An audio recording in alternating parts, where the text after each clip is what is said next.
High friends, Pandian stores really நீ வரப்போகிற எபிசோட்ஸ்க்கான promo தான் அந்த வீடியோவில் பார்க்க போகிறோம். அடுத்தடுத்த சுவாரஸ்யங்களை தெரிஞ்சுக்க வீடியோவை ஸ்கிப் பண்ணாமல் கடைசி வரைக்கும் பாருங்கள். சுடருக்கு இந்த கல்யாணம் வேண்டான்னு எவ்வளவோ சொல்லி பார்த்துட்டாங்க. ஆனாலும் அவங்க அந்த முடிவில் ரொம்ப ஸ்ட்ராங்காகவும் பிடிவாதமாகவும் இருக்காங்க.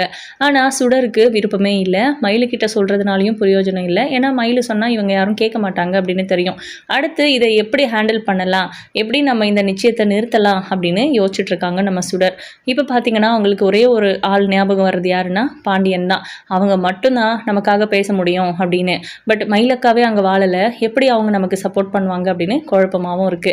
இப்போ சுடருக்கு ஒரே ஒரு ஆப்ஷன், நேராக போய் அந்த வீட்டிலேயே எனக்கு இந்த கல்யாணத்தில் விருப்பம் இல்லைன்னு சொல்லிட்டு வந்துடலாம் அப்படின்னு யோசிக்கிறாங்க. அதனால வீட்டில் இருக்கிற யாருக்கும் தெரியாமல் கிளம்பலாம் அப்படின்னு யோசிச்சுட்டு வெளியே வந்தா அவங்க அப்பா எங்கேயோ போயிட்டு இருந்து உள்ளே வராரு. என்ன சுடரு, எங்கே கிளம்பிட்ட அப்படின்னு கேட்குறாங்க. இல்லைப்பா, சும்மா தான் ஃப்ரெண்டு வீட்டுக்கு போயிட்டு வரேன் அப்படின்னு சமாளிக்க ட்ரை பண்ணுறாங்க. இல்லை வா இங்கே பாரு, இப்போ தான் கடையிலேருந்து சாப்பாடு வாங்கிட்டு வரேன், சாப்பிடலாம் வா அப்படின்னு கூப்பிடுறாங்க.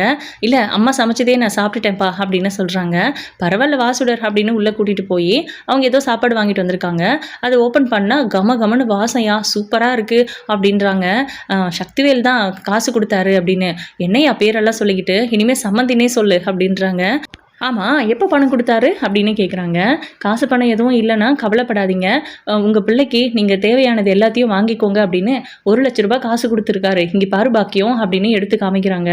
அதில் தான் சாப்பாடு வாங்கிட்டு வந்தியா அப்படின்னு. இல்லை அதுக்கு தனியாக காசு கொடுத்தாரு ஆட்டோவுக்குன்னு. நான் அப்படியே கொஞ்சம் நடந்து வந்துட்டேன்னா சரி இதை ஏன் நம்ம சாப்பிட்டுட்டு போகக்கூடாது அப்படின்னு யோசித்தேன். உனக்கும் பரோட்டானா ரொம்ப பிடிக்கும்ல, அதை வாங்கிட்டு வந்தேன்னு. இந்த 1,00,000 ரூபாய் பணத்துக்கு ஆசைப்பட்டு என் வாழ்க்கையே அடகு வைக்க போகிறீங்களா அப்படின்னு. அடியே அப்படியெல்லாம் ஒன்றும் இல்லை, நீ சந்தோஷமாக அந்த வீட்டில் போய் வாழுவேன். நீ மயிலை பற்றியோ மயிலோட மாமியார் குடும்பத்தை பற்றியோ யோசிக்காதன்னு. அப்போது மயிலக்கா வீட்டிலேயே இருக்கட்டும்னு சொல்கிறீங்களா அப்படின்னு கேட்குறாங்க. அது அவை எடுத்த முடிவு தானே, நான் என்ன பண்ண முடியும், எங்களால் முடிகிற வரைக்கும் அவளை பார்த்துக்குறோம் அப்படின்னு சொல்லிட்டு இருக்காங்க. இதெல்லாம் சுடருக்கு சுத்தமாக பிடிக்கல. சாப்பிட சொன்னால் வேண்டான்னு சொல்லிடுறாங்க. சரி நான் என் ஃப்ரெண்டு வீட்டுக்கு போயிட்டு வரேன் அப்படின்னு கிளம்பவும், இல்லை நீ ஃப்ரெண்டு வீட்டுக்கு போவேன்னு எனக்கு தோணலை, நீ எங்கேயும் போகாத அப்படின்னு சொல்லிடுறாங்க. அந்த நேரத்தில் நம்ம பாக்கியமும் நம்ம மாணிக்கமும் பேசிக்கிற விஷயம் என்னென்னா, சுடருக்கு நம்ம நிச்சயத்துக்கு புடவை வாங்கலான்னு. அதெல்லாம் அவங்களே வாங்குவாங்க தானே அப்படின்றாங்க. அதெல்லாம் அவங்க வாங்குவாங்க, அதுக்காக இங்கேருந்து நம்ம தாவணிலியா கூப்பிட்டு போக முடியும். நல்லா அழகாக ஒரு பட்டு புடவை வாங்க வேண்டாம், நம்ம போய் வாங்கிட்டு வரலாம் அப்படின்னு சொல்கிறாங்க. ஒரு 10,000 15,000 நல்ல ஒரு புடவை, அப்புறம் கவரிங் செட்டு இவளுக்கு போட்டு கூட்டிகிட்டு போகிறதுக்கு அந்த மாதிரி வாங்கிட்டு வரலாம் அப்படின்னு சொல்கிறாங்க. சரி ஓகே அப்படின்னு சொல்லி இவங்க 2 பேரும் கிளம்புறாங்க. அந்த நேரம் பார்த்து நம்ம சுடர் என்ன பண்ணுறாங்கன்னா, டோரை க்ளோஸ் பண்ணிவிட்டு அங்கே போயிடுறாங்க. அதாவது நம்ம முத்துவேலோட வீட்டுக்கு போயிடுறாங்க. அங்கே போயிட்டு வீட்டில் யாரு அப்படின்னு வெளியே வாசலில் நின்று கத்துறாங்க. அங்கே போகும்போதே அவங்களுக்கு மயிலக்கா அந்த வீட்டில் வாழ்ந்தாங்களே அப்படிங்கிற எண்ணம் வந்துடுது. ரொம்ப வருத்தப்படுறாங்க, ஃபீல் பண்ணுறாங்க. பட் இப்போது நம்ம இந்த கல்யாணத்துக்கு சம்மதம் சொல்லிட்டோம் அப்படின்னா நாளை பின்ன கூட மாமாவும் அக்காவும் சேரவே முடியாமல் போயிடும். குழந்தைய வச்சியாவது அவங்க 2 பேரும் சேர்ந்து வாழ்வாங்கன்னு பார்த்தா அம்மா இந்த மாதிரி ஒரு முடிவு எடுத்து வச்சிருக்குது அப்படின்னு கோவமா வீட்டுக்கிட்ட வந்து தான் அதே மாதிரி கத்திட்டு இருக்காங்க. யார் சத்தம் போடுறது அப்படின்னு சொல்லி நம்ம அப்பத்தான் வெளியே வந்து பார்க்குறாங்க. நீ எதுக்குமா இங்கே வந்திருக்கிற அப்படின்னு கேட்குறாங்க. ஏன் உங்கள் வீட்டில் சொல்லலையா யாரோ நான் யாருன்னு அப்படின்னு கேட்குறாங்க. நீ யாருன்னு தெரியாம தான் நீ எதுக்கு இங்கே வந்திருக்கேன்னு கேட்குறேன்னா உள்ளவாமா அப்படின்னு கூப்பிட்டுட்டே இருக்காங்க. அந்த நேரம் பார்த்து கரெக்டாக நம்ம சக்தி வெளியே வராரு. அவரை பார்த்த உடனே பயங்கர கோவமாக முறைக்கிறாங்க நம்ம சுடரு. அடடே நீ அம்மா வா வா உள்ள வா அப்படின்னு கூப்பிடுறாங்க. நான் ஒன்றும் உங்கள் வீட்டில் விருந்து சாப்பிட்றதுக்காக வரலை அப்படின்றாங்க. சரி என்ன விஷயமா வந்திருக்கிற, இன்னும் நிச்சயமே ஆகலை, கல்யாணம் ஆனதுக்கப்புறம் தான் புருஷன் வீட்டுக்குள்ளே வரணும், நீ பாட்டுக்கு வந்துட்டியம்மா, உங்கள் அப்பா அம்மா ஏதாவது சொல்லிவிட்டாங்களா என்ன அப்படின்னு. இல்லை அவங்க எதுவும் சொல்லிவிடலை அப்படின்றாங்க. ஆமாம் அவங்க எதோ உனக்கு பர்ச்சேஸ் பண்ணுறதுக்கு போகிறதா சொல்லியிருந்தாங்க, நீ கூட போகலையா அப்படின்னு கேட்குறாங்க. எனக்கு தான் இந்த கல்யாணத்தில் விருப்பம் இல்லையே அப்படின்றாங்க. என்னம்மா சொல்கிற அப்படின்னு கோவமாக கேட்குறாரு சக்தி. உங்களுக்கு எதுக்கு கோவம் வருது, கோவம் எனக்கு தானே வரணும் அப்படின்றாங்க. அப்போ நம்ம சக்தி இருந்துட்டு, இங்கே பாருமா உங்கள் அப்பா அம்மா கிட்ட நான் தெளிவாக பேசிட்டேன், அவங்க கிட்ட கேட்டதுக்கு உனக்கு இந்த கல்யாணத்தில் முழு விருப்பம்னு சொல்லிட்டாங்க. அப்புறம் தான் மேற்படி இதை பேசினேன், நான் 2 நாளில் நிச்சயதார்த்தம்னு சொல்லிட்டு வந்தேன், அதுக்கான ஏற்பாடுகள் நல்லா தடபுடலாக போயிட்டுருக்குதே அப்படின்றாங்க. ஆனால் மற்றவங்க யாருமே இதில் தலையிட மாட்றாங்க. கொஞ்சம் வெறுப்போடு நின்றுட்டு இருக்கிற மாதிரி தெரியுது. அப்போது சுடர் எல்லாத்தையும் பார்த்துட்டு, உங்கள் எல்லாரையும் பார்த்தாலே தெரியுது உங்கள் யாருக்குமே இந்த கல்யாணத்தில் விருப்பம் இல்லை அப்படின்னு. அப்புறம் ஏன் இந்த கல்யாணத்துக்கு ஒத்துக்கிட்டீங்க, உங்கள் வீட்டில் இருக்கிற எல்லாருக்கும் சம்மதம்னு இவர் சொல்லியிருக்காரு எங்கள் வீட்டில் அப்படின்றாங்க. இங்கே பாருமா இந்த கல்யாணத்து பேச்சுக்கும் எங்களுக்கும் எந்த சம்மந்தமும் கிடையாது, நாங்களும் வேண்டான்னு தான் சொன்னோம், அவன் தான் கேட்கல, முறையே இல்லாமல் எதுக்கு இந்த கல்யாணத்தை பண்ணணும்னு கேட்டால் அவன் தான் தேவையில்லாமல் பேசிக்கிட்டு இருக்கிறான் அப்படின்னு. அண்ணே நீங்கள் தான் ஒரு பொண்ணை பார்த்து குமாருக்கு கல்யாணம் பண்ணி வைக்கல, எதுக்காக வந்த சம்மந்தத்தை கெடுக்க பார்க்குறீங்க, அந்த பிள்ளைகிட்ட நான் பேசிக்கிறேன் அப்படின்றாங்க. வாமா நம்ம தனியாக தனியாக பேசலாம் அப்படின்னு கூப்பிடுறாங்க. அப்போ தான் குமாரோட வண்டி வருது. அவர் வந்துட்டு உள்ளே வர்றதுக்குள்ளவே நம்ம சுடர் பேசுகிற எல்லாத்தையுமே அங்கேயே நின்று கேட்டுட்ருக்காரு. இப்போது நம்ம சக்தி சொல்கிறாரு, இங்கே பாருமா, உனக்கு என்ன பிரச்சனையாக இருந்தாலும் என்கிட்ட சொல்லு, நான் தீர்த்து வைக்கிறேன். இந்த கல்யாணம் நடக்கணும், இது என்னோட கௌரவ பிரச்சனை அப்படின்னு சொல்லிட்டு இருக்காங்க. இங்கே பாருங்க, உங்கள் கௌரவம் போயிடக்கூடாதுங்கிறதுக்காக இல்லை நான் கல்யாணம் பண்ணிக்க முடியாது, எனக்கு இந்த கல்யாணத்தில் விருப்பம் இல்லைன்னு உங்ககிட்ட சொல்லிட்டு போகிறதுக்காக தான் வந்தேன். தப்பி தவறி இதுக்கு மேலேயும் நீங்கள் நிச்சயம் பண்ணலாம், கல்யாணம் பண்ணலாம் அப்படின்னு ஏற்பாடு பண்ணி என்னை கூட்டிகிட்டு வந்து இங்கே நிறுத்தணும்னு நினச்சிங்கன்னா நான் உங்களை அவமானப்படுத்துறதுக்கு தயங்கவே மாட்டேன் அப்படின்னு சொல்கிறாங்க. இதை கேட்ட உடனே குமார் கோவம் வந்துடுது. அப்போது ஏதாவது பேசிடுவோமோ அப்படிங்கிற பதற்றத்தில் கையை அப்படியே இறுக்கமாக பிடிச்சிக்கிட்டு அமைதியாக நிற்கிறாரு. அவருக்கு கோவம். இப்போ நம்ம சக்தி இருந்துட்டு, இப்போ இங்கே பாரு, இந்த வீட்டை பார்த்தல, உன் வாழ்க்கையில் இந்த மாதிரி ஒரு குடும்பத்தில் போய் வாக்குப்படுறதுக்கு வாய்ப்பு இருக்கா? உன் அக்கா வாழை வெட்டியை வந்து வீட்டில் உட்காந்துட்டு இருக்கான், அவளை இருக்கிற வரைக்கும் கண்டிப்பாக உனக்கு கல்யாணம் நடக்காது. அப்படியே நடந்தாலும் ரெண்டாம் தரமாக கட்டிட்டு போவாங்க இல்லையா? இந்த மாதிரி ரொம்ப ஏழை குடும்பத்திலேருந்து வந்து உன்னை கல்யாணம் பண்ணிட்டு போவாங்க அப்படின்னு சொல்கிறாங்க. எனக்கு கல்யாணமே நடக்க வேண்டாங்க, நான் இப்படியே கூட இருந்துக்கிறேன். ஆனால் தயவு செஞ்சு இந்த வீட்டுக்கு என்ன மருமலை ஆக்கணும்னு மட்டும் நினைக்காதீங்க. எங்கள் அப்பா அம்மாவுக்கு பண கஷ்டம் இருக்குது தான், அதை அந்த ஆசையை காமிச்சு அவங்க கிட்ட எப்படியோ பேசி இந்த கல்யாணத்துக்கு சம்மதிக்க வச்சிருக்கிறீங்கன்னு. அப்படியெல்லாம் ஒன்றும் பேசலை. எங்கள் வீட்டில் பொண்ணு கொடுக்கறதுக்கு உங்கள் அப்பா அம்மாவே ஆசைப்படுறாங்க. அவங்க கிட்ட நான் சும்மா சொன்னேன், அவங்களுக்கும் விருப்பம் இருந்துச்சு, அதனால தான் மேற்கொண்டு பேச்சுவார்த்தை போயிட்டு இருக்குது அப்படின்றாங்க. இந்த சத்தம் கேட்டு அக்கம் பக்கம் இருக்கிறவங்க எல்லாம் வந்து கூடி நின்று பார்த்துட்டு இருக்காங்க. பாண்டியன் ஃபேமிலி இருக்கிறவங்களும் வெளியே வராங்க. இங்கே பாருமா, எல்லாரும் வந்துட்டாங்க, இங்கே பாரு, நம்ம பேசுறதெல்லாம் வெளியே கேட்குது அப்படின்றாங்க. கேட்கட்டுங்க, நீங்கள் எவ்வளோ முறை தவறி ஒரு நிச்சயத்தை பண்ண போறீங்க அப்படிங்கிறது எல்லாருக்கும் தெரியட்டும் அப்படின்றாங்க. அப்போ குமார் வராரு.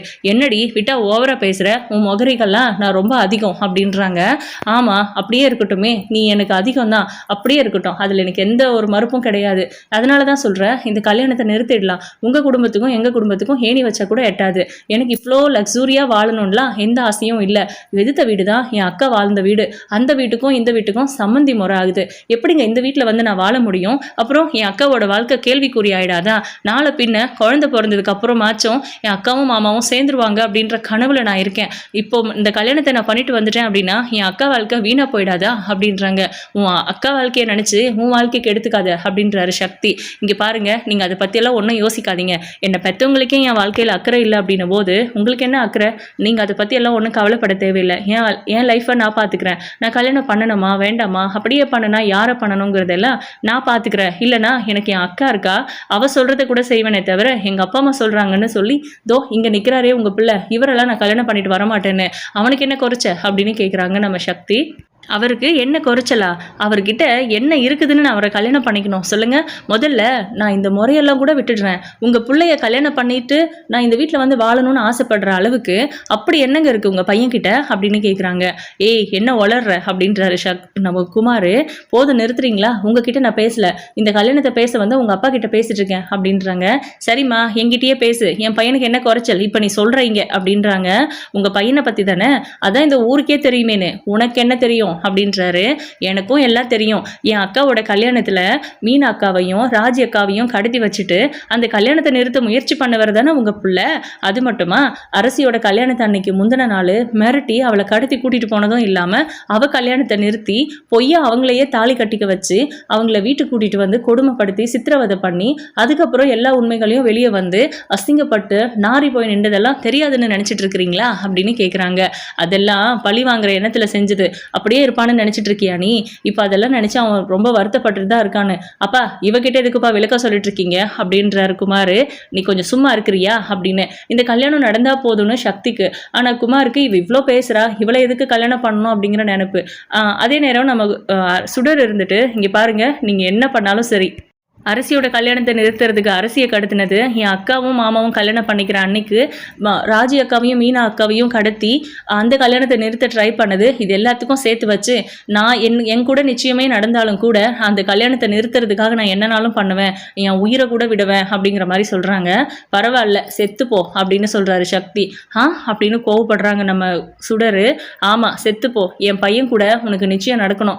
ஒருவேளை இந்த கல்யாணம் நடக்கலை அப்படின்னா நீ செத்தாலும் பரவாயில்ல, நான் நிறைய பேர்கிட்ட சொல்லிட்டேன். இப்போ வரைக்கும் நிச்சயத்துக்கான எல்லா ஏற்பாடுகளும் முடிஞ்சிருக்கும். காலையிலேருந்து இப்போ வரைக்கும் அந்த வேலையை தான் நான் பார்த்துக்கிட்டு இருக்கேன்.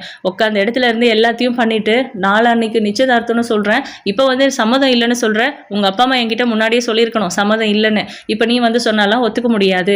நீ கிளம்பு இங்கேருந்து, எப்படி இந்த கல்யாணத்தை நடத்தி காட்டுறேன்னு பாரு அப்படின்றாங்க. அப்போ குமார் இருந்துட்டு, இங்கே பாரு, நீ தான் என் பொண்டாட்டி அப்படின்னு எங்கள் அப்பா முடிவு பண்ணிட்டாரு.